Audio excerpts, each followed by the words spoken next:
इसके बाद आता है कुछ रेशियोज, है ना।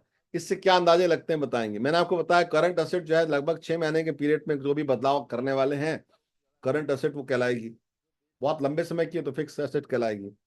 तो करंट रेशियो में क्या चीज देखी जाती है, करंट रेशियो से क्या अंदाजा लगाया जाता है, करंट रेशियो की डेफिनेशन क्या है, करंट रेशियो निकाला कैसे जाता है।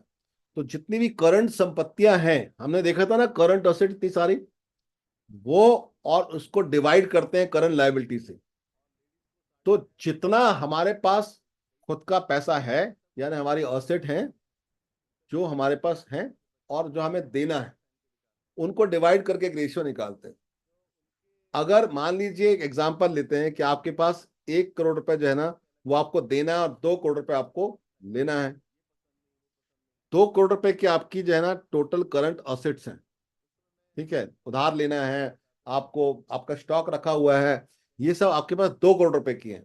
और आपको उधार देना है, आपको अपने व्यापारी को देना है पैसा, है ना, वो 1 करोड़ रुपए का है। तो 2:1 ये एकदम बढ़िया आइडियल सिचुएशन है। कोई भी आदमी आपके धंधे को, करंट रेशियो को देखेगा, ये 2:1 है, यानी देना देना कम है, लेना ज्यादा है, बिजनेस अच्छी स्थिति में है।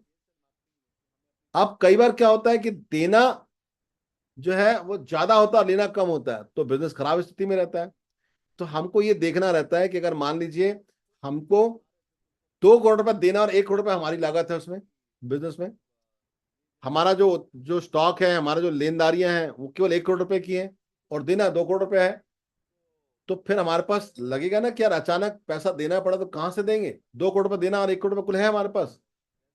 तो फिर हम टोपी घुमाते रहते हैं, इससे ले लें उससे ले लें, टेंशन में आ जाते हैं।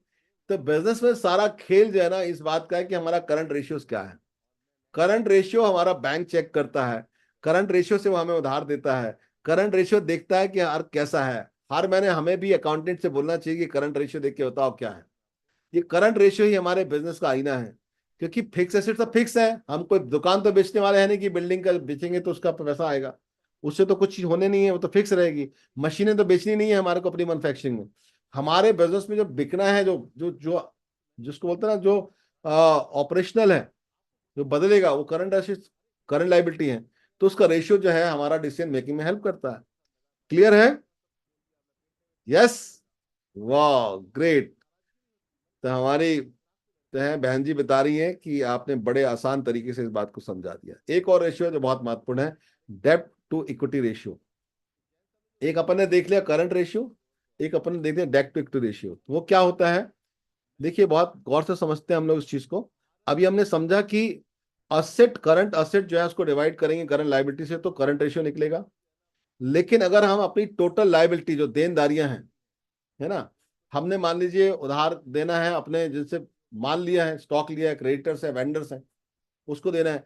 ऐसे जितनी भी टाइप की हमारी करंट लायबिलिटीज हैं, उसके मुकाबले में हमारी खुद की संपत्ति कितनी है बिजनेस में, हमारी कैपिटल कितनी है। तो कैपिटल में क्या आ जाएगा, जो मालिक है, प्रोपाइटर है, तो उसका पैसा आ जाएगा, पार्टनर तो पार्टनर के पैसे आ जाएंगे, शेयर होल्डर तो शेयर होल्डर का पैसा आ जाएगा। उसको हम इक्विटी बोलते हैं। तो टोटल जो इक्विटी है, यानी हमारा खुद का पैसा व्यापार में जो है, उसको अगर हम जो है उसका हम अपनी करंट टोटल लायबिलिटी को टोटल करंट इक्विटी से डिवाइड करते हैं, तो वो कहलाता है डेब्ट इक्विटी रेशियो।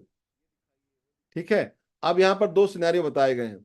एक है मिस्टर ए, है ना, कंपनी वन नंबर 1।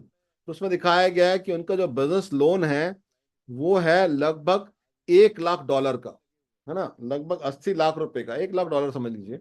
तो 1 लाख का उसका जो है लोन है, मतलब उसको चुकाना है, बैंक का चुकाना है, उसको अपने वेंडर को चुकाना है। लेकिन उसके खुद के पास जो पैसा है वो 20 हजार है।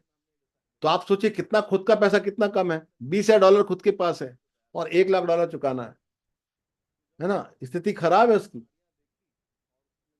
मतलब अगर मुझे 80 लाख रुपए चुकाना है और 16 लाख रुपए मेरे पास है, तो स्थिति खराब है कि नहीं। तो ऐसी स्थिति जो है इसको हम एनालाइज करते हैं। तो ये रिस्क वाला रहेगा, इसको देखकर बैंक बोलेगा यार हम आपको पैसा दे नहीं सकते, लोन दे नहीं सकते, क्योंकि आपको जो है चुकाना ज्यादा है, खुद की पूंजी है नहीं उसके अंदर, धंधे के अंदर आपकी। तो ये स्थिति हाई रिस्क स्थिति मानी जाएगी। ठीक है। इसको अच्छा रेशियो नहीं माना जाएगा। ये जो रेशियो बैठता है आपका, ये 5:1 रेशियो बैठता है, कि आपके पास 1 गुना है और 5 गुना देना है। लेकिन कंपनी टू में क्या हो रहा है, कंपनी टू में ये हो रहा है कि हमको देना जो है $50,000 है और हमारे पास है $1 लाख। तो जितना देना उससे डबल है हमारे पास खुद का। तो इसलिए यहाँ पर जो है, यहाँ पर रेशियो 0.5 आता है। यानी हमको चुकाना जितना, उससे ज्यादा हमारे पास है। कल को सारे भी लेने आ जाओगे तो दे देंगे यार, हमारे पास कोई दिक्कत नहीं है, हमारे पास असेट पड़ी है, हमारे पास करंट असेट में स्टॉक है, डेटर्स है, सब है, हम मजबूत स्थिति में है।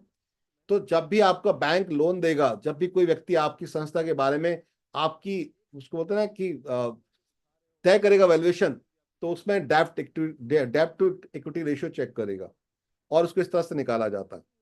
ये बहुत आसान है समझना। तो आपका खुद का पैसा कितना है, बाजार का कितना है, ये क्लैरिटी मिल जाती है आपको इससे, है ना। तो ये बेस्ट स्थिति क्या है मैंने बताया, वर्स्ट स्थिति क्या है, इसको आपको फ्यूचर में लोन लेने में बहुत हेल्प मिलती है, अकाउंट को ठीक रखने में हेल्प मिलती है ना। तो हर इंडस्ट्री का अपना अपना एवरेज है, मैं ये नहीं कहता कि कौन सा खराब है कौन सा सही है।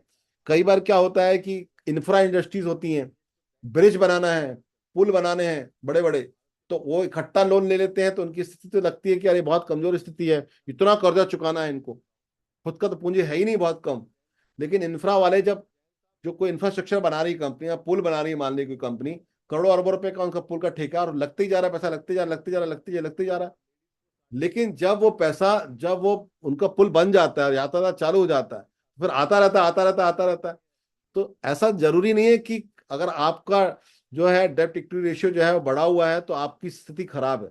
ये डिपेंड करता है कि आपका किस तरह का बिजनेस है, मैन्युफैक्चरिंग का है, आपका सर्विसेज का है, आपका जो है ट्रेडिंग का है, आपके बिजनेस में नेचर ऑफ बिजनेस क्या है। तो कोई एक जनरल रूल नहीं है, लेकिन हर इंडस्ट्री का एक रेशियो होता है।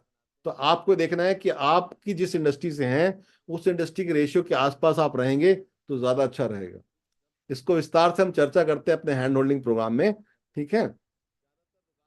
तो सर्विस इंडस्ट्री वाले के लिए लिख रहे हैं आप। मैडम आप ऐसा क्वेश्चन उठाते हैं जो बहुत यूनिक रहता है। सर्विस इंडस्ट्री का कहाँ दिखेंगे, डेब्ट इक्विटी रेशियो क्या रहेगा। अरे सर्विस इंडस्ट्री में लोन की जरूरत कहाँ पड़ती है। अगर मेरा स्कूल है तो मेरे को क्या जरूरत पड़ती है, मेरे स्कूल में तो क्या है कि मुझे कोई, ऐसा तो है नहीं कि मेरे को बहुत स्टॉक लेना है उसके लिए पैसा लेना है, पैसा होता है तब तो स्कूल खोलते हैं। जिम में कहाँ पड़ती है, अगर मान लो लोन लिया भी तो एक बार लोन ले लिया और उसको फिर चुकाते रहते हैं, उसका आदान प्रदान कहाँ होता रहता है। तो इसलिए ज्यादा इंपॉर्टेंट डेब्ट इक्विटी रेशियो सर्विसेज में नहीं है, मैन्युफैक्चरिंग में है, ट्रेडर में है, ट्रेडिंग में है, उसमें ज्यादा महत्वपूर्ण रहता है।